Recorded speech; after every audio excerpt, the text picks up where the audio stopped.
दर्शकों, हम देख रहे हैं मन की आवाज़ प्रतिज्ञा में। आज कृष्ण बाबा काम पे जा रहा है तो प्रतिज्ञा उसको टिफिन दे रही, तभी प्रतिज्ञा कहती है, कृष्णा देखो, का खाना अच्छे से खा लेना और शाम को जल्दी आना। तभी कृष्णा कहता है, अरे तुम इतने प्यार से कह रही तो मैं अभी काम पे ही नहीं जाता ना। तो प्रतिज्ञा कहने लगती है, नहीं बाबा, काम पे तो जाना पड़ेगा ना, जाओ जल्दी और शाम को जल्दी आना। और इधर का शक्ति केसर से कहता है, अरे केसर इधर आ तो जरा। लेकिन केसर सुनकर भी अनसुना कर देती है दर्शकों। और तभी भी वो उठने के बाद तो केसर के पास आता है और कहने लगता है कि कह रहे, ज़्यादा शानपट्टी कर रही क्या, मैंने तुझे आवाज़ दी तो सुना ही नहीं दिया का। लेकिन केसर अभी भी उसकी तरफ देख नहीं रही और वो कहने लगता है कि अरे मुझे अपने बच्चे के बारे में भी देखना है कि तेरे पेट में जो बच्चा है वो उसका हलचल कर रहा है क्या नहीं। केसर के पेट पर हाथ रख कर वो गंदी बातें करने लगता है दर्शकों। तभी ठकुरानी कहने लगते, अरे इतनी जल्दी थोड़ी समझ में आएगा, 4-6 महीने के बाद तेरे को समझ में आ जाए कि उसकी हलचल कैसे होती है। और फिर भी वो बहुत गंदे इशारे कर रहा है दर्शकों। और तभी प्रतिज्ञा उसकी तरफ देखती है और आवाज़ करने की कोशिश कर, जो पीछे मुड़ के देखता है तो प्रतिज्ञा उसके पास खड़े होते। तभी उसके पास जाकर बड़े खुन्नस से उसकी तरफ देख रहा होता है। केसर को ऐसा लगता है कि प्रतिज्ञा शक्ति को मार ही देगी। तभी ठकुरा ने आवाज़ देकर प्रतिज्ञा से कहती कि अरे मास्टर ने हमारे लिए चाय बना के लेके आना। प्रतिज्ञा तो चाय बनाने के लिए जाती दर्शकों। तभी शक्ति सोच में पड़ जाता है कि अगर बाबा सच में काम पे गया तो मैं तो शर्त हार जाऊंगा और मेरी तो कोई इज्जत भी नहीं रहेगी इस घर में। तो अभी जैसे ही प्रतिज्ञा चाय बना कर लेकर आती है तो ज़ोर से वो चाय फेंक देता है और कहने लगा, अरे इतनी घटिया चाय किसने बनाई, एक है चाय एक है पानी, ऐसा वो कहने लगता है। तभी दादी उसको तरफ देखकर कहने लगती है कि मुझे मालूम था कि तुझे प्रतिज्ञा के हाथ की चाय पसंद नहीं आएगी, तुझे तो उसकी चाय हाथ की चाय जहरी लगेगी ना। तभी प्रतिज्ञा दादी कहती है, अरे तुम जाओ पियासी से कहकर इससे दूसरी चाय बना के लेने भेज देना। और तभी वो दोनों ही चले जाते, दादी और प्रतिज्ञा। तो तभी अम्मा कहती है, क्या रे चाय फेंकने की क्या ज़रूरत थी, मास्टर ने अच्छे से चाय बनाती है, हमें मालूम है। भाई कम से कम आपको चाय तो पसंद आई ठकुरानी ने, हमें तो ऐसा लग रहा था कि आप प्रतिज्ञा के हर बात में ही गलती निकालती है। और इधर कृष्णा अपने दोस्तों के साथ कैरम खेलने बैठा है। दर्शकों को ऐसा ही लग रहा है कि जैसे वो काम पे ही गया है। अभी वो सोच में पड़ गया कि घर जाके क्या करे। और जो कैरम की रानी रहती है ना, वो अपने जेब में डाल देता है। और इधर शक्ति अम्मा के पास जाकर कहने लगता है, देख अम्मा, तुझे ये जंगली शेरनी को अपने काबू में करना होगा ना, तो मेरी एक बात सुन ले, तू उसको अब ऊपर भेजने का बंदोबस्त कर दे, बाकी मैं संभाल लूँगा। तभी प्रतिज्ञा आती देखकर अम्मा जी उसे कहती है, अरे मास्टर ने इधर आओ। तो प्रतिज्ञा आते अम्मा जी कहने लगती, देख अभी ठंडी का महीना चल रहा था, ठंडी तो चली गई, गर्मी चालू हो गई, जो रजिया तकिया है ना ऊपर के कमरे में जाके रख दे। शक्ति ने तभी सोच लिया है प्रतिज्ञा के बारे में कि क्या करना है। जैसे ही प्रतिज्ञा ऊपर के कमरे में जाती है, दर्शकों को शक्ति उसके पीछे आता है और बाहर से वो दरवाजे की कुंडी लगा लेता है। और जैसे वो केरोसिन डालने लगता है तो केरोसिन की जो बू रहती है ना, वो प्रतिज्ञा को आने लगती, तो पीछे देखती तो दरवाजे के नीचे से केरोसिन निकलने लगता है। तो जाकर वो दरवाज़ा जोर जोर से ठोकने लगती है। बाहर शक्ति केरोसिन डाल रहा ही होता है दर्शकों को। अभी तो बहुत डर गई प्रतिज्ञा कि क्या करे, केरोसिन पूरे कमरे में फैल गया है। और वो इतनी डर जाती है कि जैसे वो पीछे मुड़ती तो उसे कोई आने की आहट सुनाई देती, तो सामने देखकर वो चौंक जाती कि शक्ति उसके सामने खड़ा होता है। और तभी वो माचिस की तीली से आग लगाता है दर्शकों।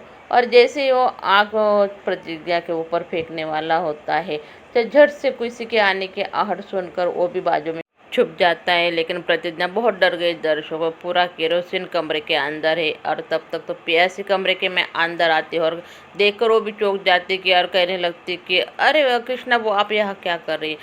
तो प्रतिज्ञा को कुछ कहती नहीं दर्शकों, वो घबरा कर कमरे के बाहर जाती है। प्यासी से कहती है कि कमरे में केरोसिन गिर गए, ज़रा साफ करके देना। और जैसे ही वो बाहर आती, शक्ति बाहर खड़ा ही रहता है। वो कहने लगते कि वो शेरनी डर गई ना, मुझे यही देखना था कि तू कितना डर सकती, अरे कमज़ोर है तू तो, मुझे मालूम था कि तुझसे कुछ नहीं होगा। प्रतिज्ञा नीचे आकर किचन में चली जाती दर्शकों। लेकिन प्रतिज्ञा की हालत देखकर केसर उसके पास आकर कहने लगती है कि अरे प्रतिज्ञा, क्या हुआ। जैसे ही केसर प्रतिज्ञा कंधे पर हाथ रखती तो प्रतिज्ञा चौंक जाती है, अरे दीदी कुछ भी तो नहीं हुआ, ऐसा कहकर प्रतिज्ञा भी बात टाल देती है। और शक्ति अपनी अम्मा से बड़े मज़े लेकर प्रतिज्ञा की डरने की किस्से सुना रहा होता है। अम्मा जी भी बड़े ज़ोर ज़ोर से हंस रही दर्शकों। अम्मा जी कहती है, अरे अगली बार ऐसा कुछ करेगा ना तो मुझे भी बुला लेना, मैं भी देखूंगी। और अम्मा जी के जाने के बाद प्रतिज्ञा शक्ति के पास खड़े होकर कहने लगती है कि क्यों, तुम्हें क्या लगा कि मैं डर गई? मैं डर नहीं गई। लेकिन शक्ति कहता है, क्या तो अभी तुम बाबा से मेरी शिकायत करेगी क्या? कर ले, मुझे कोई फ़र्क नहीं पड़ता। लेकिन प्रतिज्ञा कहने लगती है कि मैं ये वो औरत नहीं जो दो भाइयों के बीच में लड़ाई करूंगी। लेकिन तुम अगली बार ऐसा कुछ करने के बारे में ज़रूर सोचना। अगर फिर से कुछ किया ना तो तुम्हें मैं दिखा दूंगी कि मैं क्या कर सकती हूँ। तभी कृष्ण काम से आ रहा है दर्शकों, और दादी उसे देखकर कहती है, अरे मेरे पोता, आ बेटा मेरे पास बैठ तो सही, दिन भर का थका भागा आ गया है।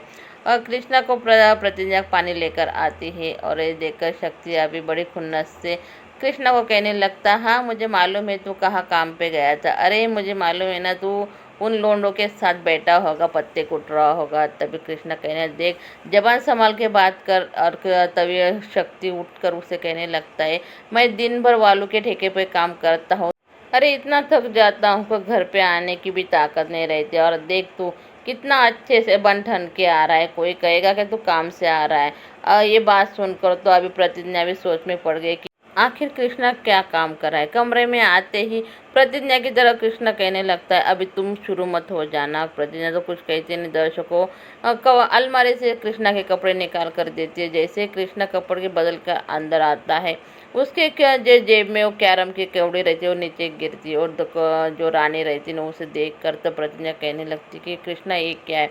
तो कृष्णा कहता, अरे क्या है? अरे क्या, मैं वही से पूछ रही हूँ ना क्या है। तो कहता, अरे क्या नहीं, क्या कैरम की कौड़ी तो देखने। हाँ ये तो मुझे मालूम है कि कैरम की रानी ही है, ये तुम्हारे जेब में क्या कर रही है? अब ये तो प्रतिज्ञा के इतने सारे सवाल रहते हैं कि कृष्णा भागकर वॉशरूम में चला जाता है। प्रतिज्ञा के इतने सवाल है कि इन सवालों का जवाब क्या दे। और इधर ठाकुर सज्जन सिंह बाहर से आते हैं। जैसे ही केसर उन्नी पानी लेकर जाती है तो ठाकुर साहब कहने लगते कि अरे बेटी इतनी नाराज क्यों रहती है, इतनी गुपचुप कह रहती है, अरे कुछ तो बोल, क्या हुआ है? तभी वो कहने लगते कि तुझे मैके जाना था ना, तो मैं तुझे तेरे मैके जाने का बंदोबस्त कर देता हूँ। तभी वो घर के नौकर को बोलते, अरे केसर बहू के मैके जाना संदेशा देना और कहना कि तुम्हारी बेटी माँ बनने वाली है, तो आप उसे लेने के लिए यहाँ आ जाए और ढेर सारे मिठाई लेके जाना। तभी दादी कहने लगती, अरे सज्जन ये तूने बहुत अच्छा किया बेटा, जो तूने केसर बहू के मैके वालों को यहाँ भी बुलाया है। ये सुनकर तो अभी ठकुरानी चौंक गई दर्शकों, क्योंकि केसर बहू के मैके वाले जो यहाँ आने वाले हैं। और दादी की ये बात सुनकर सज्जन सिंह कहते कि अरे अम्मा तू भी क्या बात कर रही है, वो हमारी बेटी है। अरे भाई पोता देने वाली है तो बेटी का रहेगी ना तुम्हारी। और ठाकुर साहब इतने प्यार से बोलते हो तो बहुत ही अच्छा लगता है हमें। और इधर आदर्श ने फिर से रिश्वत ली दर्शकों। आदर्श ने अपनी मम्मी से कहा था कि हम कोई गलत काम नहीं करते, लेकिन भाई तुम तो गलत काम करके ही अपना पेट पाल रहे हो। लेकिन आदर्श बाबू ये अच्छी बात नहीं है, ये तो बहुत ही गलत है। आपने तो आपकी मम्मी की कसम खाई थी। ऐसे वीडियो देखने के लिए हमारे वीडियो को लाइक कीजिए, चैनल को सब्सक्राइब कीजिए। धन्यवाद।